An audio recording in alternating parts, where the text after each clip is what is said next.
అందుకని నేను చెప్తుంది ఏంటంటే, నీ జీవితంలో రాజ్యంలోకి, ఏంటి మతంలోకి కాదు, రాజ్యంలోకి నువ్వు వెళ్ళడానికి నువ్వు ముఖ్యమైన పనులు చేయాలి బిడ్డ.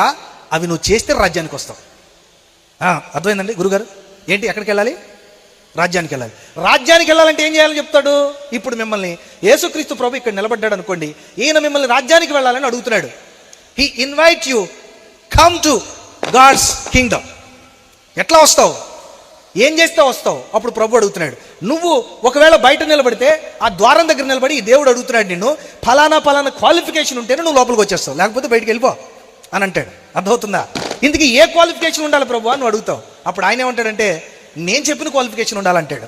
బట్ నువ్వేమంటావు అంటే, మా ఇంటి దగ్గర చాలా మంది చెప్పిన క్వాలిఫికేషన్తో నేను వచ్చానయ్యా, మా వాళ్ళందరూ పాటించే క్వాలిఫికేషన్స్తో నేను వచ్చానయ్యా, మా చర్చిలో కానీ లేదా మా దేశంలో కానీ మా ప్రపంచంలో అందరి క్రైస్తవులు ఏదైతే చేస్తారో తూచా తప్పకుండా చేసుకుంటూ వచ్చానయ్యా, ఎందుకంటే ఇంకేం కావాలి, కాబట్టి నన్ను లోపలికి ఇన్వైట్ చేసే అంటాడు.